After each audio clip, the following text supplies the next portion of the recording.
अस्सलाम वालेकुम दोस्तों, मैं हूँ आपकी होस्ट, आपकी दोस्त नीनी। और आज आपके लिए लेके आए हैं हम एक नई स्टोरी, नई हॉरर स्टोरी। हमने लास्ट वीकेंड से एक स्टोरी का हमने एक सेशन शुरू किया था जिसमें ट्रू हॉरर स्टोरीज हम आपको सुनाते हैं। तो चलिए अब आज सुनते हैं एक नई स्टोरी। जी तो सुनाइए। उस जमाने की बात है जब चैनल प्राइवेट टीवी चैनल्स नए नए शुरू हुए थे और वो सिर्फ न्यूज़ बुलेटिन चलाते थे। तो आहिस्ता आहिस्ता फिर बुलेटिन के बीच में प्रोग्रामिंग शुरू हुई और उन्होंने प्रोग्राम बनाने शुरू किए। तो किसी पे कोई प्रोग्राम एक एक करके मतलब आना शुरू हुए, फिर आहिस्ता आहिस्ता वो जो टाइम था स्लॉट्स बननी शुरू हुई। तो चैनल्स के पास ज़्यादा कंटेंट और आइडियाज़ नहीं होते थे। तो एक चैनल था जिसके नाम पे अखबार भी निकलता है और उसका नाम भी सेम नाम का न्यूज़ चैनल भी है। तो उन्होंने एक प्रोग्राम शुरू किया जिसमें वो भूत परीत और आसेब ज़दा जगहों का विजिट करते थे और वहाँ कुछ ऑडियो रिकॉर्डिंग करने की कोशिश करते थे या ढूंढने की कोशिश करते थे, जो कि एक्चुअली एक प्रोग्राम आता था AXN पे। तो उसका वो उन्होंने देसी वर्जन बनाया था। तो मुझे मेरी मुलाकात उनके प्रोड्यूसर से हुई जो कि हमारे पहले से दोस्त थे। तो उन्होंने बताया मैं ये कर रहा हूँ, बताया कि ये वाला प्रोग्राम कर रहा हूँ। तो मैंने कहा अच्छा, वो तो बड़ा लोग देख रहे हैं, मैं उसका फीडबैक सुनता हूँ लोगों से।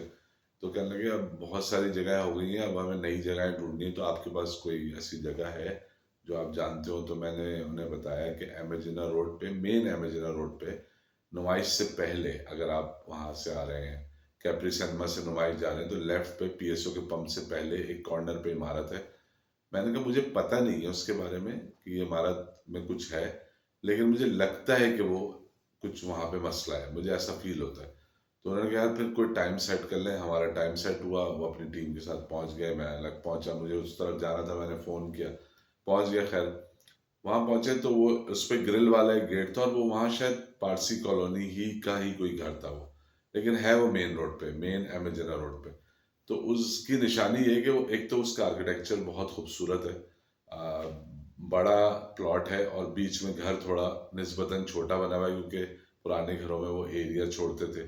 ग्रिल वाला गेट है और उसकी खास निशानी ये है कि जितनी खिड़कियां और दरवाजे और स्टेप्स हैं, अंदर जाने वाले दरवाजे की जो सीढ़ियों के स्टेप्स हैं, उन पे PET बॉटल्स जो होती हैं, जो कि जिनको पेट बॉटल्स भी कहते हैं, जिनमें कोल्ड ड्रिंक्स आती हैं, डिस्पोजेबल बॉटल, उनमें पानी भर के किसी ने रखा हुआ है वहाँ पे। और सारी मुंडेरें भरी हुई हैं, सारी सीढ़ियों पर रखी हुई हैं बोतलें। इवन बाहर की बाउंड्री पे भी पानी की बोतलें रखी हुई हैं, जो किसी को नहीं पता कि वो क्यों रखी हुई हैं। तो खैर हम वहाँ पहुँच गए, वो हमारे दोस्त भी पहुँच गए। तो हमने फिर उनसे हमने कहा पहले पता करें, आवाज़ वगैरह लगाई, कोई नहीं आया, बेल बजाई, बेल नहीं बजी। फिर हमने सामने पंप वालों से पूछा, तो उन्होंने कहा इधर से कोई आता जाता है, हमने कभी किसी को नहीं देखा, ना खिड़की दरवाजे खुलते हुए देखा। हाँ, एक आदमी नजर आता है कभी कभी, एक बूढ़ा बाबा है, जो कि एक्चुअली मतलब उनका ये ख्याल था, जिन्होंने देखा था, कि उसकी सफेद बाल है, लेकिन वो कोई ऐसा ज़ईफ आदमी नहीं है, यानी कमर वमर नहीं झुकी हुई, फिट आदमी है। बस वो कभी कभी नजर आता है वो आदमी। तो लेकिन हमें नहीं पता वो कौन है, ना वो कुछ सामान लेने बाहर जाता है, ना उससे कोई मिलने आता है, ना वो खुद कभी बाहर आया। और हम में से भी किसी को उसकी शक्ल नहीं पता कि कैसी है। हमें बस एक पता है कि एक आदमी है जो कि बोतलें भरता है या रखता है या जो भी कुछ एक्टिविटी करता है। तो इन्होंने, खैर लड़कों ने, जो प्रोडक्शन के लड़के होते हैं, उन्होंने आवाज़ें वगैरह लगाई। एक दो ने, फिर उनका सर कूद जाते हैं अंदर, अंदर जाके देखते हैं। खैर वो कूदे वगैरह अंदर, दीवार से कूदे, और फिर जाके उन्होंने गेट खोल दिया। तो गेट में कोई लॉक भी नहीं लगा हुआ था, कोई ताला या इस तरह कुंडी का सीन नहीं था कि कोई और ना खोल सके। वो बाहर से भी खुल जाता, लेकिन ये लोग समझे कि शायद लॉक होगा, देखा नहीं, गौर नहीं किया। अंदर गए, फिर जो एंट्रेंस थी अंदर, यानी कवर्ड एरिया का, जो बिल्डिंग का जो लकड़ी का गेट था बहुत खूबसूरत, तो वो भी खोल दिया।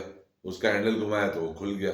अंदर गए तो अंदर एक सेट हुआ हुआ घर था, लेकिन बरसों पुराना, बोसीदा मिट्टी में हटा हुआ, मकड़ी के जाले लगे हुए, एक टिपिकल जो आपके जहन में ऐसी जगह का था वैसे ही था वो। कोई उसमें गैर मामूली बात नहीं थी। तो उन्होंने कहा चलो इसको फिर हम, अब वो अपनी सेटिंग शुरू कर दी। उन्होंने कहा हम बनाते हैं। उन्होंने लाइट स्टैंड खोले, लाइट्स लगाई। उनका पावर कहाँ से आएगी, पावर पता नहीं इस घर में लाइट है या नहीं है। अच्छा, बाहर एक एंट्रेंस के ऊपर एक बल्ब जल रहा था, तो उन्होंने कहा लाइट तो है इस घर में। तो उन्होंने कोशिश की लाइट लगाने की, अभी तक कोई नहीं आया। किसी ने आके, ना किसी ने पूछा, ना कोई मिलने आया, ना किसी ने एतराज किया, ना कोई आवाज आई। तो इन्होंने खैर लाइट्स वगैरह लगाई और उनके 2 होस्ट होते थे। उन्होंने कहा आप यहाँ से एंटर होंगे, वो कुछ उनको समझा रहे थे। तो लाइट्स इन्होंने ऑन की हैं, तो मैं उस वक्त तक वहाँ मौजूद था और मैंने देख रहा था, तो एक लाइट जो थी वो बंद हो गई, जैसे प्लग निकाल दिया किसी ने। तो लड़के ने जाके दोबारा तार वार चेक किया, तो उसका लगाया तो फिर ऑन हो गई। फिर वो एक और दूसरी लाइट बंद हो गई। अब इस तरह 2-3 दफा लाइटें बंद हो रही, तो मुझे लगा है कुछ मामला अनयूजुअल हो रहा है, कुछ पैरानॉर्मल हो रहा है यहाँ पे।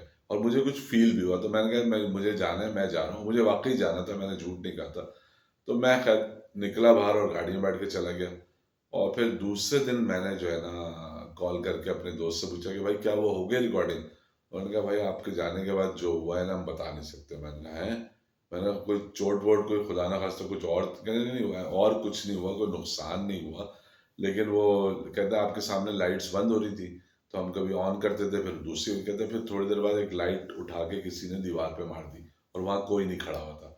और फिर एक और लाइट, फिर कैमरा गिरने लगा, फिर कैमरे को पकड़ा। फिर हमने कुछ रिकॉर्डिंग करने की कोशिश की, तो रिकॉर्डिंग करके हमने कहा प्ले करके देख लें कि इस पर क्या छप रहा है। तो वो रिकॉर्डिंग देखी उन्होंने, तो कहते हैं बिल्कुल कुछ भी नहीं, उस पर रिकॉर्डिंग कुछ नहीं हुई, क्या ना आवाज़ पे रिकॉर्ड हुई ना कोई वीडियो रिकॉर्ड हुई। तो हमने कहा कैमरे में कोई मसला हुआ, कैमरा लेंस चेंज किया, कैमरा चेंज किया। फिर जो कैमरामैन था ना, उस वो इस स्टूल पे बैठा हुआ था, किसी ने स्टूल पे लात मारी और कैमरामैन गिर गया। उसके बाद इनको वाकई लगा कि यार ये कुछ अब हमारे साथ बुरा हो जाएगा। तो इन्होंने बताया कि हम फिर जल्दी जल्दी सामान लपेट के हम वहां से निकले, और आवाज कोई नहीं, शोर कोई नहीं, कोई खौफनाक बात नहीं। और ये दरवाजा खोल के उसी दरवाजे से जिससे हम लोग गए थे वो खोला, और फिर गेट से बाहर आ गए, और उनमें एक दो लोग डर भी गए थे। तो इतने में जो है वो आ गए, लोग जो थे वहां पे पंप के ऊपर। तो इनको देख के थोड़ा ये अनयूजुअल बाहर आए थे, सामान वामान जैसे कि एकदम घबरा के बाहर आया। तो उन्होंने कहा क्या हुआ, आप लोग क्या करने गए थे अंदर, हुआ कुछ, कोई मसला तो नहीं हुआ। उन्होंने कहा नहीं नहीं, बस वो कुछ चीजें फेंक रहे थे और कुछ गड़बड़, नजर कोई नहीं आ रहा। तो उसने पंप वाले ने बताया, ये मुझे उन्होंने बताया जिनके साथ ये हुआ, मैं वहां मौजूद नहीं था। ये मैंने दूसरे दिन फोन करके पूछा। तो उन्होंने कहा कि वो, तो आपने उनसे बात नहीं की। तो उन्होंने पूछा किससे बात नहीं की। उनका वही जो बाबा यहाँ होता है। तो उनके बाबा तो नहीं था अंदर। कहते नहीं, जब आप लोग अंदर गए तो वो तो इधर ही बाहर ही टहल रहा था, नजर आया हमें। इनको लगा कि अब तो गाड़ी में बैठना चाहिए, और ये लोग सटपटाते हुए जल्दी से गाड़ी में बैठे। और फिर उन्होंने बाद में बताया कि हमने बाद में जाके भी चेक किया, कहीं कोई रिकॉर्डिंग किसी रिजन की हो नहीं सकी। तो इस तरह की जगहें होती हैं जहाँ पे इंसानों को जाना पसंद नहीं करते वो लोग जो नज़र नहीं आ रहे होते, तो वहाँ नहीं जाना चाहिए, एहतियात करनी चाहिए। चैनल को लाइक करें, सब्सक्राइब करें, और अगले वीकेंड में फिर एक और कोई हम आपको सुनाएंगे कोई कहानी, और कोशिश करेंगे कि वो हमें इंटरेस्टिंग हो आपके लिए, और आप उससे अगर कोई हिदायत भी लेना चाहें तो ले सकते हैं। अल्लाह हाफिज़।